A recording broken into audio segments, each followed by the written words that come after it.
¿Se acuerdan del coyote y el correcaminos? Esos dibujos animados donde el coyote persigue al correcaminos a toda velocidad y de repente llega al borde de un barranco, pero él no se da cuenta y sigue corriendo como si nada, porque en su mente el camino sigue ahí y durante unos segundos de verdad funciona. El coyote va corriendo en el aire, no le pasa nada. Hasta que el correcaminos, que es un ave y puede volar, se detiene en el aire, lo mira y le muestra que no hay suelo debajo de sus pies y es ahí recién cuando el coyote se da cuenta que empieza a caer. ¿Por qué les cuento esta historia? Porque muchas veces en salud pasa algo muy similar. Hay personas que toman decisiones creyendo que tienen información firme bajo los pies, pero lo que tienen en realidad son mitos, miedos, creencias erradas y cuando se dan cuenta ya están cayendo. Ese es el peligro de una autonomía mal entendida, porque la autonomía no es simplemente hacer lo que uno quiere, es saber por qué uno quiere hacer eso, es poder decir, ok, sí quiero correr en el aire sabiendo que hay un barranco y que es posible caer. Esa es la claridad que solo se logra con información real y aún así, aunque sé que estoy sobre un barranco, decido seguir adelante, una decisión consciente. Esa es la verdadera autonomía. Tomar decisiones sabiendo los riesgos y aceptándolos desde un lugar informado y acompañado. Hola, ¿qué tal? Soy el Dr. JP y en este capítulo vamos a hablar justamente de eso, de la autonomía en salud, de cómo una decisión puede parecer firme, pero en realidad estar flotando en el aire, y de cómo evitar caídas innecesarias cuando construimos nuestras decisiones sobre información real y no sobre ficción. ¿Qué es la autonomía en salud? La palabra autonomía suena muy poderosa y en medicina la verdad es que la utilizamos tanto que parece un mantra. Pero ¿qué significa realmente autonomía? En bioética es uno de los 4 principios fundamentales, junto con la justicia, la beneficencia y la no maleficencia. Y fue descrita con fuerza en un libro que se llama Principios de Ética Biomédica. Ahí se explica de la siguiente manera. Respetar la autonomía significa reconocer el derecho de las personas a tomar decisiones deliberadas sobre su propia vida y sobre su propio cuerpo. Pero ojo, eso no basta. Esa decisión tiene que estar basada en información suficiente, comprensible y libre de cualquier presión. No puede ser un sí por miedo ni un no por ignorancia. Y en salud eso la verdad es que es más difícil de lograr de lo que parece. Ahora, ¿qué pasa en la consulta ginecológica y obstétrica? Aterricemos, porque yo no soy filósofo, soy ginecólogo. Y en mi consulta he escuchado frases como, por ejemplo, doctor, quiero una cesárea porque me da miedo que la cabecita del bebé se deforme. O prefiero inducirme el trabajo de parto porque me dijeron que si pasa de cierta semana el bebé puede tener algún riesgo dentro de la guatita. O cuando hay una patología ginecológica en el útero, quiero que me saquen el útero de una vez para no tener más problemas. Y claro, la decisión es suya, pero como médicos no podemos quedarnos tranquilos si esa decisión nace de una idea falsa, de una historia mal contada o de una experiencia traumática que a lo mejor no ha sido bien trabajada. Entonces, la pregunta no es si esa decisión es válida, sino si es que la autonomía se está ejerciendo realmente. Y aquí me quiero detener un segundo porque no es solo un problema clínico, es también un fenómeno cultural. Hay un filósofo coreano que en un libro que se llama Infocracia, que es bien actual, desde el año 2021, habla de la crisis de la verdad.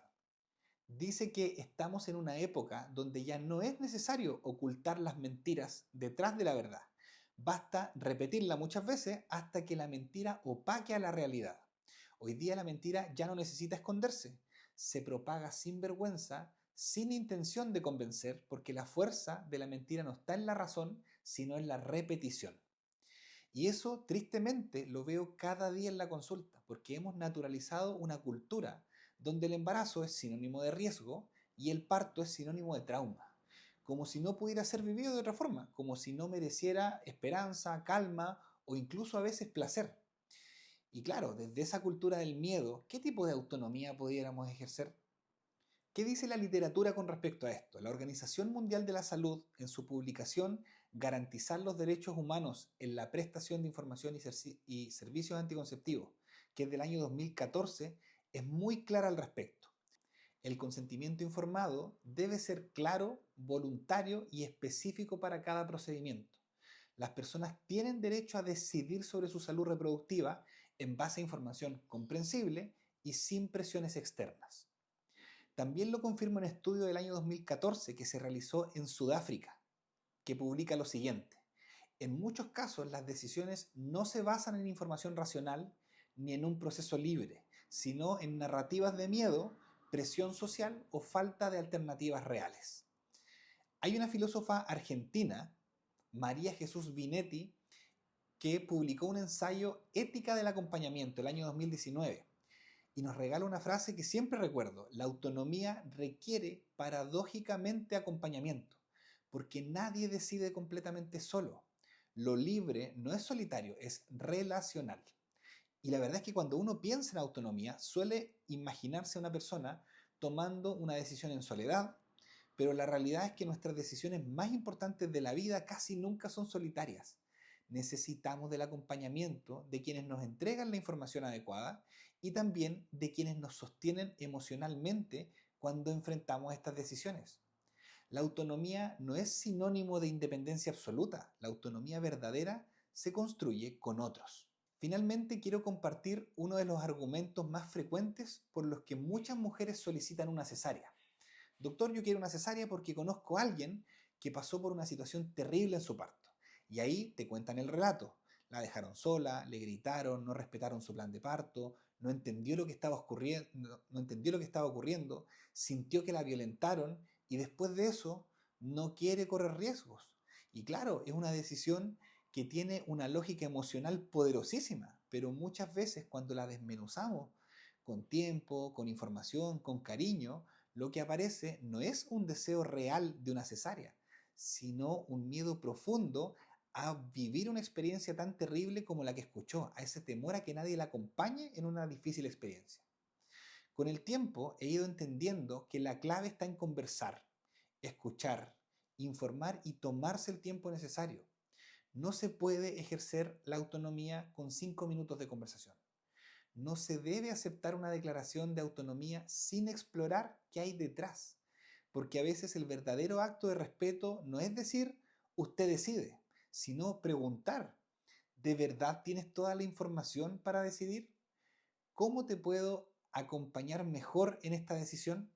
Así que la próxima vez que escuchemos: la mujer eligió esto y es su derecho, hagámonos también esta pregunta: ¿eligió sabiendo todo o eligió desde el susto, desde lo que leyó en un grupo de Facebook o de Instagram, o desde lo que vivió una persona que conoce y le contó una mala experiencia? Muchas gracias por llegar hasta este punto del video. Este podcast no está pensado en dar respuestas, sino para hacernos preguntas y reflexionar. Y esta que tratamos hoy día creo que es una tremendamente relevante. ¿De verdad estamos respetando la autonomía o solo estamos evitando hacernos cargo del acompañamiento? Soy el Dr. JP y espero que este espacio les permita pensar, sentir y ayudarme a cambiar el mundo un nacimiento a la vez. Si les gustó este capítulo, pueden compartirlo, suscribirse, pueden seguirme en Spotify y en YouTube, y también los invito a seguirme en mis redes sociales, mis cuentas de Instagram y de TikTok, en donde estoy habitualmente compartiendo información relevante. Ojalá me puedan dejar algún comentario, un mensaje directo. Siempre me doy el tiempo de leer y responder todo lo que puedo, porque esa conversación también es parte del acompañamiento. Todas las referencias que he citado en este episodio van a quedar disponibles aquí abajo en la descripción para que puedan buscarlas y profundizar en estos temas si realmente les interesa. Que estén muy bien, nos vemos. Chao, chao.